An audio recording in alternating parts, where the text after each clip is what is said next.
Hello दोस्तों, नमस्कार। तो कैसे हैं आप लोग? मैं आशा करता हूं आप सभी लोग बिल्कुल स्वस्थ होंगे। एजुकेशन विद चेतन में आपका स्वागत करता हूं और आज मैं लेके आया हूं आपके लिए मूल विधि, संविधान और सामान्य ज्ञान के प्रश्न। और इन सब के प्रश्न टोटल मिला के 40 प्रश्न हैं। 40 में से आपके कितने सही होते हैं आप मुझे कमेंट बॉक्स के माध्यम से ज़रूर बताइएगा।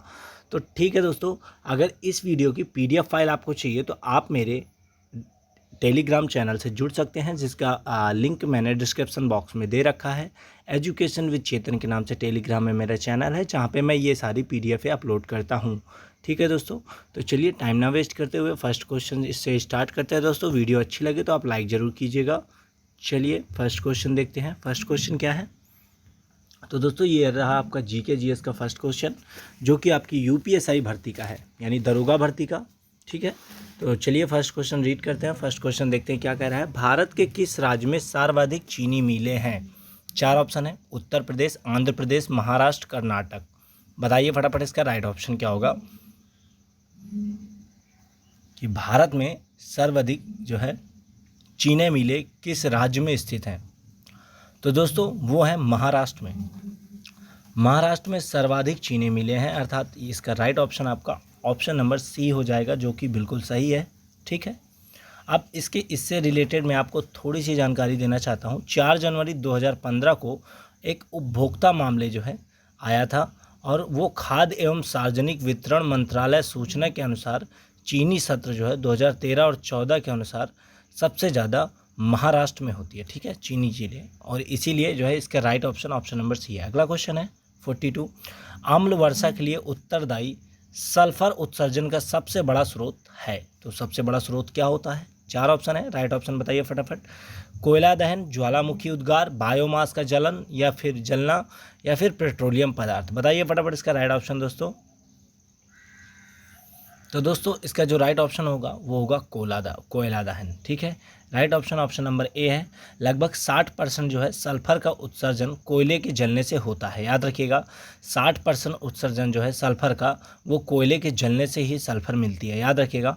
और पेट्रोलियम पदार्थों जैसे 30% और बाकी जो है 10% निम्न स्रोतों जैसे प्राकृतिक और मानव निर्मित स्रोतों से शामिल होता है। याद रखिएगा, 60% जो सल्फर होता है वो आपका कोयला दहन से मिलता है। ठीक है, और 30% जो आपका 30% और बाकी रह जाता है ये पेट्रोलियम पदार्थों से मिलता है। और 10% अगर मैं बात करूं, जो 10% बचता है तो वो आपका जो है आदमियों के द्वारा किए गए जैसे जो स्रोत बनाते हैं आदमी, तो उससे जो है सल्फर प्राप्त होता है। चलिए अगला क्वेश्चन देखते हैं। अगला क्वेश्चन है 43 क्या कह रहा है, रीड करते हैं। निम्नतर पोषण स्तर के द्वारा प्राप्त की गई ऊर्जा तथा उच्चतर पोषण स्तर को स्थानांतरित ऊर्जा का अनुपात प्रदर्शित करता है। 4 ऑप्शन दिए हुए हैं, राइट ऑप्शन बताइए दोस्तों क्या अनुपात प्रदर्शित करता है। तो अनुपात प्रकाश संश्लेषण है, या पारिस्थितिक दक्षता, या स्वकंग्रित दक्षता, या फिर सकल उत्पादन दक्षता। तो वह कौन सी दक्षता है दोस्तों? बताइए फटाफट जो अनुपात प्रदर्शित करती है। तो दोस्तों यहाँ पे जो पारिस्थितिक दक्षता है यह अनुपात प्रदर्शित करती है आपके जो है निम्नतर पोषण में और उच्चतर पोषण में, याद रखिएगा। और इसके बारे में थोड़ी सी जानकारी आपको और देना चाहूँगा कि जो पारिस्थितिक दक्षता को सर्वप्रथम जो है लिंडमैन, इनका नाम था, एक साइंटिस्ट थे लिंडमैन, जो है सन 1942 यानी 1942 में परिभाषित किया था। ये जो डेफिनेशन दी हुई है, तो इसकी डेफिनेशन 1942 में लिंडमैन द्वारा दी गई थी। ठीक है, इतना याद रखिएगा। चलिए अगला क्वेश्चन देखते हैं। अगला क्वेश्चन क्या है? अगला क्वेश्चन है 44 क्या है? ये क्वेश्चन मैं आपको शायद से करवा चुका हूँ। भू टैंगिंग का उपयोग करके खाद्य संकट को समाप्त करने वाला पहला राज्य बन गया है। बताइए फटाफट इसका राइट ऑप्शन। भू टैंगिंग का उपयोग करके बताइए इसका राइट ऑप्शन कौन सा होगा दोस्तों? तो हाल ही में बना है, ये अभी बना है आपका उत्तर प्रदेश, भू टैंगिंग। ठीक है, अगला क्वेश्चन है 45 क्या कह रहा है? ITDP निम्नलिखित में से किसके लिए प्रयोग किया जाता है? ITDP। अब ITDP क्या होती है दोस्तों? तो ये होती है इंटीग्रेटेड ट्राइबल डेवलपमेंट प्रोजेक्ट। ठीक है, और ये समन्वित जनजाति विकास परियोजना के लिए प्रयोग की जाती है। ठीक है, तो इसका जो राइट ऑप्शन है वो आपका हो जाएगा ऑप्शन नंबर A, यानी समन्वित जनजाति परियोजना के लिए, यानी सभी के लिए प्रयोग होती है। ठीक है, चलिए अगला क्वेश्चन देखते हैं। अगला क्वेश्चन है 46 क्या कह रहा है, रीड करते हैं। पर्वतीय क्षेत्रों का उत्तर पूर्वी राज्यों, जनजाति एवं पिछड़े राज्यों में अवसंरचना को विकसित करने के लिए विशिष्ट क्षेत्र योजना को किस पंचवर्षीय योजना में तैयार किया गया था? बताइए फटाफट राइट ऑप्शन। 8वीं पंचवर्षीय योजना या 6वीं या फिर दूसरी या फिर 5वीं? बताइए कौन से। 4 ऑप्शन दिए हुए हैं दोस्तों। तो दोस्तों 8वीं पंचवर्षीय योजना में पर्वतीय क्षेत्रों तथा उत्तरी पूर्वी राज्यों के जनजाति एवं पिछड़े क्षेत्रों में अवसंरचना की विकसित करने के लिए विशिष्ट क्षेत्र योजना तैयार की गई थी। ये जो योजना तैयार हुई थी ये 8वीं पंचवर्षीय योजना में तैयार हुई थी। इसका जो राइट ऑप्शन हो जाएगा ऑप्शन नंबर ए हो जाएगा 8वीं पंचवर्षीय योजना। याद रखिएगा 8वीं पंचवर्षीय योजना किस बारे में थी? तो याद रखिएगा पर्वतीय क्षेत्रों का उत्तर पूर्वी राज्यों, जनजाति एवं पिछड़े क्षेत्रों के विकास की संरचना से संबंधित था। इतना याद रखिएगा। चलिए अगला क्वेश्चन देखते हैं। अगला क्वेश्चन है 47। किस राज्य ने फ्लिपकार्ट से स्थानीय कारीगरों, बुनकरों और शिल्पकारों की मदद के लिए हाल ही में समझौता किया? बताइए। 4 ऑप्शन दिए हुए। राइट ऑप्शन बताइए दोस्तों। उत्तर प्रदेश, महाराष्ट्र, राजस्थान या बिहार? तो दोस्तों यहाँ पे जो समझौता किया है ये किया है महाराष्ट्र ने, अर्थात इसका ऑप्शन नंबर बी हो जाएगा। ठीक है, बिल्कुल सही है बी। अगला क्वेश्चन देखते हैं। अगला क्वेश्चन है 48 क्या कह रहा है, रीड करते हैं।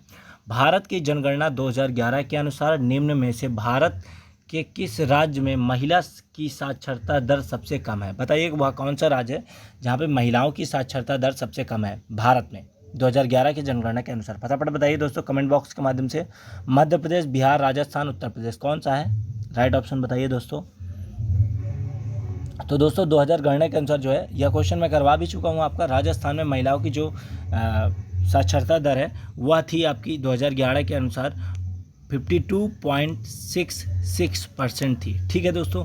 अगर यहीं पे मैं बात करूं आपसे कि सबसे ज़्यादा महिला साक्षरता कहाँ की हैं, किस राज्य की हैं जो सबसे ज़्यादा साक्षरता है, तो वो दोस्त है केरल की। केरल में कितने % महिलाएं जो है साक्षरता है तो वो है 91.98%। ठीक है, यानी वहाँ की ज़्यादातर औरतें जो है पढ़ी लिखी हैं। ठीक है।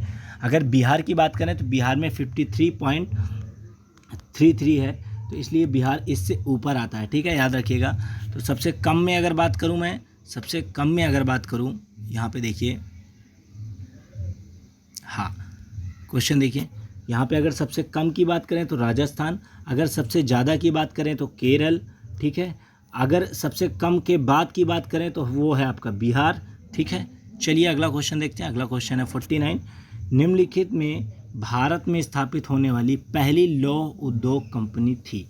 4 ऑप्शन है। देखिए ऑप्शन कहाँ है आपके स्क्रीन के सामने, यहाँ पे है ऑप्शन। थोड़ा जूम आउट कर देता हूँ, क्वेश्चन भी दिखेगा। कौन सी थी? भारतीय लोहा इस्पात कंपनी, टाटा लोहा इस्पात कंपनी, या विश्वेश्वर आयन स्टील वर्क्स, या फिर बंगाल स्टील कॉरपोरेशन? बताइए सबसे प्राचीन कंपनी कौन सी थी जो भारत में स्थापित हुई थी, पहली लौह उद्योग कंपनी? ठीक है, बताइए फटाफट राइट ऑप्शन पर दोस्तों। 4 ऑप्शन दिए हुए हैं। तो दोस्तों भारत की जो सबसे लौह इस्पात कंपनी है, यानी लोहे का उत्पादन करने वाली जो सबसे पहली कंपनी थी वो थी आपकी टाटा की। किसकी थी? टिस्को के नाम से थी, यानी टाटा लौह इस्पात कंपनी, TISCO यहाँ पे दिया भी हुआ है। ठीक है, याद रखिएगा। टाटा की लौह इस्पात की कंपनी सबसे पहली उद्योग कंपनी थी। ठीक है, भारत में स्थापित होने वाली। चलिए अगला क्वेश्चन देखते हैं। अगला क्वेश्चन है 50 क्या कह रहा है, रीड करते हैं 50 नंबर क्वेश्चन।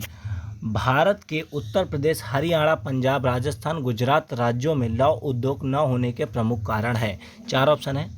4 ऑप्शन में से राइट ऑप्शन कौन सा है आप लोगों को बताना है। कच्चा माल, परिवहन, जनसंख्या, घनत्व या बाजार? बताइए दोस्तों इसका राइट ऑप्शन क्या होगा।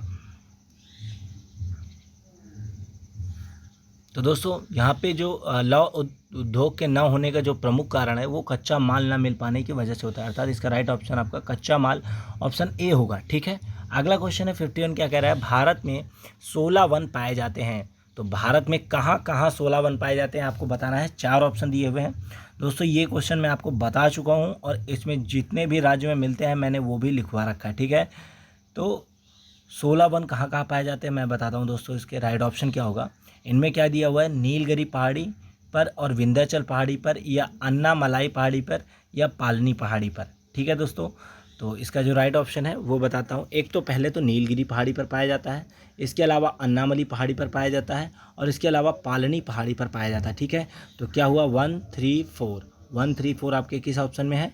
राइट ऑप्शन आपका ऑप्शन नंबर बी हो जाएगा। ठीक है दोस्तों, चलिए नेक्स्ट क्वेश्चन देखते हैं। 16 वन पाए जाते हैं दोस्तों। 16 वन का आकार कैसे होता है? एक जो यूकेलिप्टस होती है वो देखा होगा आपने, लिपस्टिक का पेड़ अगर मैं कहूँ तो देखा होगा, तो वैसे ही सेम होता है। ठीक है, अगला क्वेश्चन क्या है आपका? अगला क्वेश्चन देखिए 52, मैंग्रोवा वनस्पति के विकास के लिए निम्नलिखित में से कौन से कारक लवण आवश्यक हैं? बताइए कौन से कारक लवण, कौन कौन से? 4 ऑप्शन बताइए, फटाफट बताइए दोस्तों। इसका राइट ऑप्शन क्या होगा दोस्तों?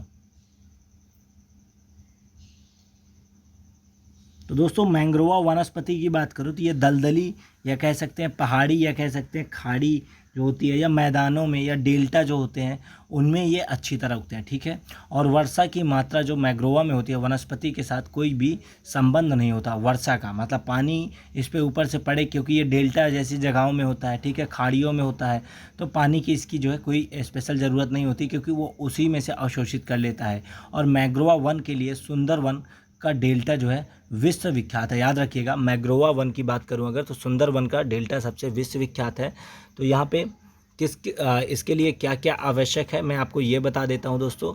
इसके लिए जो आवश्यक है, पहले तो होना चाहिए दलदली एरिया होना चाहिए। ठीक है, दूसरा ज्वारी, संकरी या खाड़ी होनी चाहिए। ठीक है, ये 3 ऑप्शन है, ज्वारी, संकरी या खाड़ी होने चाहिए। और उसके अलावा यह पंक मैदान होना चाहिए जहाँ पे वो अच्छी तरीके से उग सकें। ठीक है, तीसरे नंबर का कोई मतलब नहीं यहाँ पे, तो तीसरा नंबर आपका गलत है, बाकी तीनों सही है, यानी 1, 2, 4। राइट ऑप्शन क्या होगा यहाँ पे आपका? ऑप्शन नंबर डी हो जाएगा, 1, 2, 4। ठीक है, चलिए अगला क्वेश्चन देखते हैं 53। 53 क्या कह रहा है? लाहौर अधिवेशन के संदर्भ में निम्नलिखित में से कथनों पर विचार कीजिए। लाहौर अधिवेशन के संदर्भ में निम्नलिखित कथनों में से विचार कीजिए। बताइए फटाफट, लाहौर अधिवेशन में से क्या क्या हुआ था लाहौर अधिवेशन में? तो बताइए फटाफट दोस्तों इसका राइट ऑप्शन, इनमें से राइट ऑप्शन कौन सा है लाहौर अधिवेशन के बारे में? तो दोस्तों पहला तो यह लाहौर अधिवेशन जो हुआ था, यह हुआ था दिसंबर 1929 में संपन्न हुआ था, तो ये भी सही है। ठीक है, दूसरा इसके अध्यक्ष वल्लभ भाई पटेल थे। देखिए यहाँ पे इसके अध्यक्ष वल्लभ भाई पटेल बता दिया गया है, जबकि ये गलत है। इसके अध्यक्ष जो थे वो थे आपके जवाहरलाल, पंडित जवाहरलाल नेहरू। ठीक है, अगला है इसमें पूर्ण स्वराज की घोषणा की गई, तो बिल्कुल सही है। ऑप्शन 1 और 3, ये 1 और 3 कहाँ पे दिया हुआ है आपके?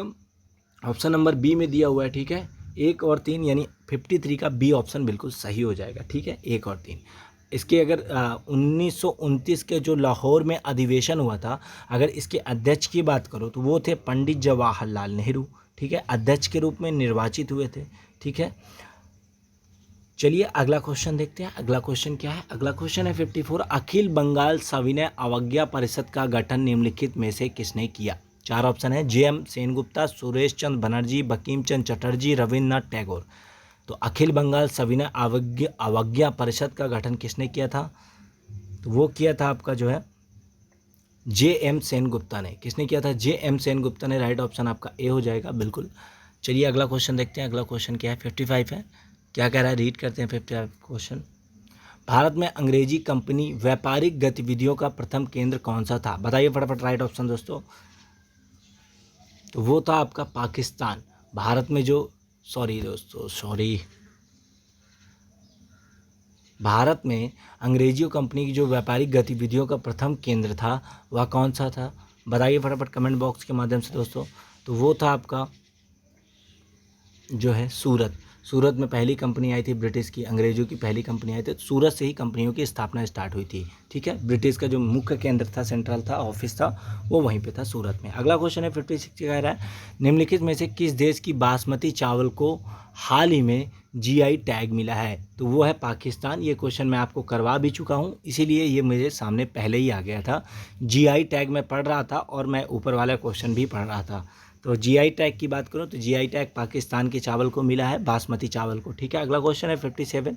निम्नलिखित में से किस गवर्नर जनरल ने नगर नियोजन की आवश्यकता पर एक प्रशासकीय आदेश जारी किया है? 4 ऑप्शन दिए हुए हैं, राइट ऑप्शन बताइए दोस्तों। तो वो है आपका वेल जली जो आपके प्रशासकीय आदेश जारी करने वाले गवर्नर थे। ठीक है, अगला क्वेश्चन देखते हैं। अगला क्वेश्चन क्या है? अगला क्वेश्चन है आपका 58 क्या कह रहा है? रीड करते हैं। सर्वे ऑफ इंडिया भारत सर्वेक्षण का गठन कब किया गया? सर्वे ऑफ इंडिया, भारत सर्वेक्षण का गठन कब किया गया है? 4 ऑप्शन दिए हुए, राइट ऑप्शन बताइए दोस्तों। तो यह गठन हुआ था आपका जो है, यह गठन हुआ था आपका सन 1767 में, सन 1767 में इसका गठन किया गया था, ठीक है। और इसका कार्य जो है वो था आपका नक्शे तैयार करना, ठीक है। इसका कार्य क्या था? सर्वे ऑफ इंडिया, ये इसका कार्य क्या था? तो दोस्तों इसका कार्य जो था वो था आपका जो है नक्शे तैयार करना, यानी मैप तैयार करना, ठीक है। और सर्वे ऑफ इंडिया का मुख्यालय जो है देहरादून में भी है, याद रखिएगा। अगला क्वेश्चन है 59 क्या कह रहे हैं? निम्नलिखित युग्मों में सुमेलित नहीं है। अब इसमें आपको फिर से सुमेलित करना है। सुमेलित कैसे करेंगे? चलिए आइए देखते हैं। 4 ऑप्शन दिए हुए हैं, राइट ऑप्शन बताना है दोस्तों आप लोगों को। तो बताइए सुमेलित कैसे करेंगे।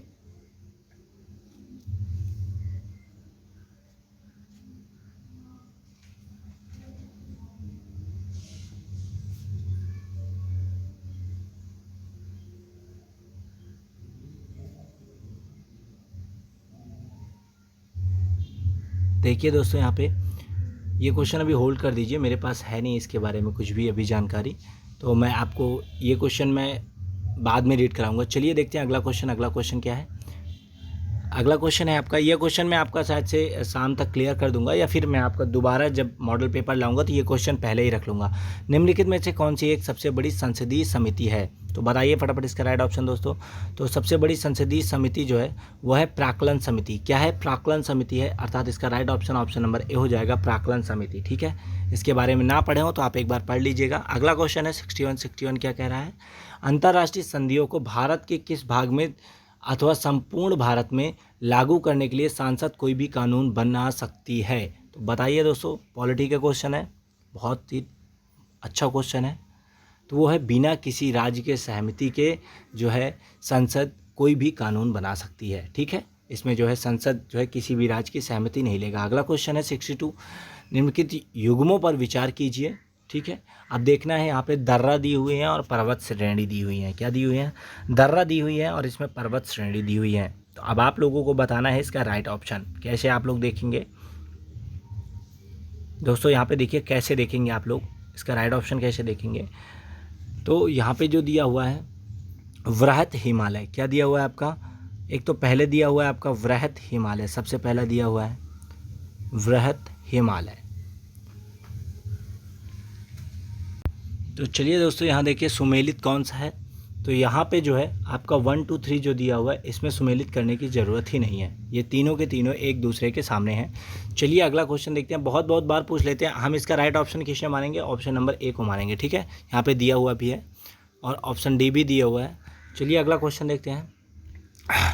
अगला क्वेश्चन है 63, निम्नलिखित विशेषताओं पर विचार कीजिए। 4 ऑप्शन है और इनमें से आपको विचार करना है इन चारों ऑप्शनों में से कि कौन सा सही है, ठीक है दोस्तों।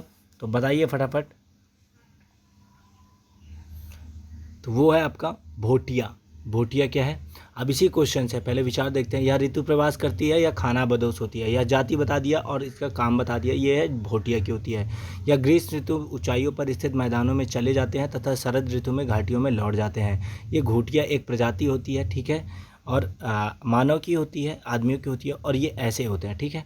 अगला क्वेश्चन क्या है आपका? देखिए अगला क्वेश्चन है 64, निम्नलिखित पर विचार कीजिए। कामेंग, धनसिरी, सुबनसिरी, इरावादी, बराक, 5 ऑप्शन दिए हुए हैं। अब इसको कैसे हम देखिए, इसमें तो विचार करने के लिए बोल दिया है, लेकिन हमको राइट ऑप्शन इसका कैसे चुनना है बस ये देखिए आप लोग और समझिए कैसे करना है, ठीक है। तो कोमेंग और धनसिरी जो सुबनसिरी, रिहाग, दिबांग और लोहित जो ब्रह्मपुत्र की ये प्रमुख नदियां हैं, ठीक है। किसकी है? ब्रह्मपुत्र की प्रमुख नदियां हैं, ठीक है। तो यहाँ पे क्या कहूँगा, कोमेंग, धनसिरी और सुबनसिरी 1 2 3 ये आपकी जो है जो 3 नदियाँ हैं ये जो है ब्रह्मपुत्र की प्रमुख नदियाँ हैं। इसके अलावा इरावादी जो बराक हो गई, इरावादी जो बराक हो गई, ठीक है, ये ब्रह्मपुत्र की नदियाँ नहीं हैं। अगला क्वेश्चन देखते हैं। अगला क्वेश्चन क्या है आपका? अगला क्वेश्चन है 65, दीफू। दीफू दर्रा स्थित है। दीफू दर्रा कहाँ स्थित है दोस्तों? फटाफट बताइए इसका राइट ऑप्शन कि दीफू दर्रा कहाँ स्थित है। तो दोस्तों दीफू दर्रा जो स्थित है यह आपकी हिमाचल प्रदेश में स्थित है। दीफू दर्रा, ठीक है, दीफू दर्रा जो स्थित है यह आपकी हिमाचल प्रदेश में स्थित है, याद रखिएगा हिमाचल प्रदेश। यहाँ पे कहीं ऑप्शन देखिए दिया हुआ है हिमाचल प्रदेश, यहाँ पे कहीं पे भी हिमाचल प्रदेश ऑप्शन में नहीं दिया हुआ है। अरुणाचल प्रदेश दिया हुआ है। तो अरुणाचल प्रदेश हो जाएगा इसका, ठीक है। अरुणाचल हिमालय कहेंगे इसको हम, ठीक है। राइट ऑप्शन ऑप्शन ए होगा, अरुणाचल हिमालय। अगला क्वेश्चन क्या है, निम्नलिखित पर विचार कीजिए। 4 ऑप्शन है, रावी, व्यास, सतलुज, यमुना, घाघरा। अब यहाँ पे फिर से वैसे ही दे दिया है। अब आप लोगों को समझना है कि इस क्वेश्चन को कैसे रीड करेंगे। तो रावी, व्यास, सतलुज, यमुना तथा घाघरा ये सभी नदियाँ जो है हिमाचल प्रदेश से होकर बहती हैं, ठीक है। तो अब यहाँ पे देखिए इनके बारे में हम कैसे समझेंगे, ठीक है। तो यहाँ पे 1 2 3 4 5, ये चार की पाँचों जो है हिमाचल प्रदेश से होके बहती हैं। तो हमें कुछ और करने की ज़रूरत नहीं है। राइट ऑप्शन आपको ऑप्शन नंबर ए हो जाएगा। अगला क्वेश्चन है 67 क्या कह रहा है, रीड करते हैं।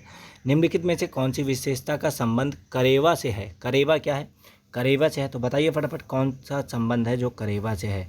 तो करेवा दोस्तों कश्मीर घाटी में पाए जाने वाली झील निक्षेप है, ठीक है। करेवा जिसे कहते हैं, ठीक है। तो इसका जो राइट ऑप्शन हो जाएगा वो हो जाएगा आपका ऑप्शन नंबर बी हो जाएगा, ये कश्मीर घाटी के झील निक्षेप है, ठीक है। अगला क्वेश्चन है क्वेश्चन नंबर 68। उत्तरी अमेरिका की नदियों में निम्नलिखित में से किस नदी द्रोणी क्षेत्र का कपास की पेटी के नाम से जाना जाता है। तो वह कौन सी नदी है जो उत्तरी अमेरिका में है और जिसे द्रोणी क्षेत्र की कपास की पेटी के नाम से जाना जाता है। फटाफट बताइए दोस्तों इसका राइट ऑप्शन। तो वो है मिसिसिपी। मिसिसिपी यह एक लोकेशन है, एक जगह है जिसको जो है कपास की पेटी के नाम से जाना जाता है, ठीक है। अगला क्वेश्चन है 69। सल्तनत दिल्ली सल्तनत के किस शासक ने रक्त और लौह की नीति अपनाई थी। तो दिल्ली सल्तनत का वह कौन सा शासक था जिसने रक्त और लौह की नीति अपनाई थी। दोस्तों यह बहुत फेमस भी हुआ था, तो ये हुआ था आपका बलबन। बलबन ने लौ और रक्त की नीति अपनाई थी जिसकी वजह से बहुत मासूमों की जान गई थी। अगला क्वेश्चन देखते हैं। अगला क्वेश्चन है क्वेश्चन नंबर 70। क्वेश्चन नंबर 70 क्या कह रहा है, दिल्ली सल्तनत का वह कौन सा शासक था जिसने भू राजस्व को कृषि उपज का आधा यानी 50% हिस्सा तय किया था। बताइए फटाफट इसका राइट ऑप्शन। 4 ऑप्शन दिए हुए दोस्तों, तो वो था आपका Alauddin Khilji. Option number B बिल्कुल सही है दोस्तों। अगला क्वेश्चन है 71 क्या कह रहा है, रीड करते हैं 71।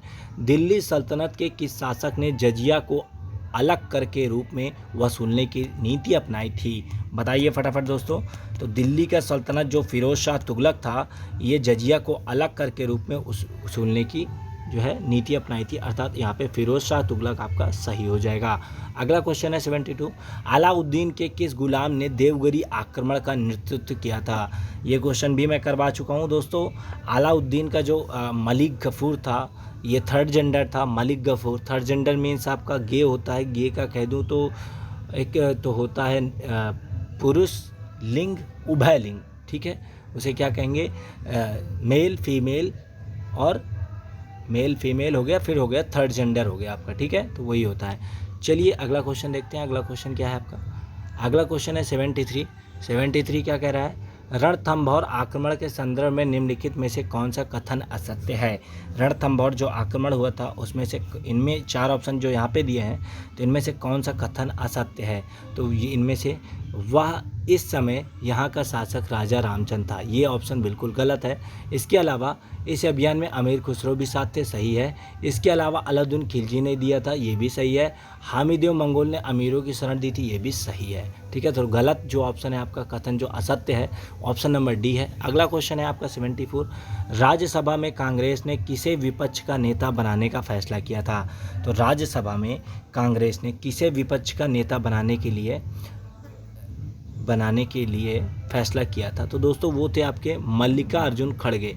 कौन थे, मल्लिकार्जुन खड़गे थे, जिनके लिए जो है राज्यसभा में कांग्रेस ने विपक्ष का नेता, मतलब अपना नेता ना चुनकर दूसरे विरोधी पार्टी का नेता चुना था। अगला क्वेश्चन है 75। फिरोज शाह तुगलक के कितने बार राज्याभिषेक करवाया था।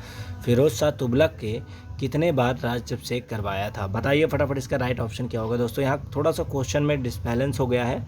फिरोज शाह तुगलक ने होना चाहिए था, यहाँ पे के की जगह ने होना चाहिए था, शायद कहीं प्रिंटिंग में गलती हुई है। तो चलिए देखते हैं इसका राइट ऑप्शन क्या होगा। दोस्तों कितने बार करवाया था उन्होंने, तो उन्होंने फिरोज शाह तुगलक जो है इन्होंने 2 बार अपना राज्याभिषेक करवाया था, 2 बार अपना राज्याभिषेक करवाया था। अगला क्वेश्चन देखते हैं। अगला क्वेश्चन क्या है, 76 है। अगला क्वेश्चन रीड करते हैं। दीवाने अर्ज निम्नलिखित में से किससे संबंधित है। दीवाने अर्ज निम्नलिखित में से किससे संबंधित है। सैन्य विभाग या पुलिस विभाग या रक्षा विभाग या इनमें से कोई नहीं। तो दीवाने अर्ज आपको नाम से ही पता चल रहा होगा, ये जो है सैन्य विभाग आपका दीवाने अर्ज है, संबंधित है। और दीवाने अर्ज सैन्य विभाग केवल पाकिस्तान में ही कहा जाता है, इंडिया में नहीं कहा जाता। अगला क्वेश्चन है 77। दिल्ली सल्तनत ने किस सुल्तान को उलुग खां के नाम से जाना जाता था? तो दिल्ली सल्तान ने किस सुल्तान को उलुग खां के नाम से जाना जाता था? बताइए फटाफट। उलुग खां, उलुग खां समझ रहे हैं ना आप लोग? तो वो था अलाउद्दीन खिलजी, ठीक है, सॉरी, हाँ उलुग खां की बात कर रहे हैं ना। तो उलुग खां जो था वो था आपका बलबन, उलुग खां और इसी ने जो है लौ और रक्त नीति अपनाई थी, याद रखिएगा। अगला क्वेश्चन है 78, क्या कह रहा है? सर्वप्रथम किस मुस्लिम शासक ने अपनी राजधानी दिल्ली स्थानांतरित किया था? बताइए फटाफट दोस्तों। तो वो था इल्तुतमिश। इल्तुतमिश जो कि गुलामों का गुलाम कहा जाता है इल्तुतमिश को, ठीक है। अगला क्वेश्चन है 79, केन नहर परियोजना उत्तर प्रदेश एवं ओमान किस राज्य की संयुक्त परियोजना है? जो केन शहर परियोजना है वो उत्तर प्रदेश के अलावा जो है मध्य प्रदेश की जो है परियोजना, संयुक्त परियोजना है, ठीक है, उत्तर प्रदेश और मध्य प्रदेश दोनों की है। अगला क्वेश्चन है क्वेश्चन नंबर 80। क्वेश्चन नंबर 80 क्या कह रहा है? देखिए रीड करते हैं क्वेश्चन नंबर 80। गजनी राजवंश की स्थापना किसने की थी? तो गजनी राजवंश की स्थापना किसने की थी दोस्तों? तो गजनी राजवंश की स्थापना जो है अल्पतगीन ने की थी। किसने की थी? अल्पतगीन ने की थी गजनी राजवंश की स्थापना। और इस वंश का एक नाम जो है यामनी वंश भी है, इसे याद रखिएगा। और इसने जो है गजनी को अपनी पहली राजधानी बनाया था और उस समय भारत और उत्तर पश्चिम में जो है हिंदू शासक ही केवल रहते थे, ठीक है दोस्तों। तो ये थे आज के टॉप 40 क्वेश्चंस। आपको कैसे लगे हैं? प्लीज़ अगर वीडियो अच्छा लगे है तो लाइक कीजिएगा, कमेंट कीजिएगा और शेयर कीजिएगा। और अगर आप लोगों को कोई भी ग्रुप में यूपीएसआई की तैयारी कर रहा है तो उनको प्रैक्टिस के लिए ये वीडियो ज़रूर शेयर कीजिएगा। Thanks for watching my video guys. जय हिंद, जय भारत।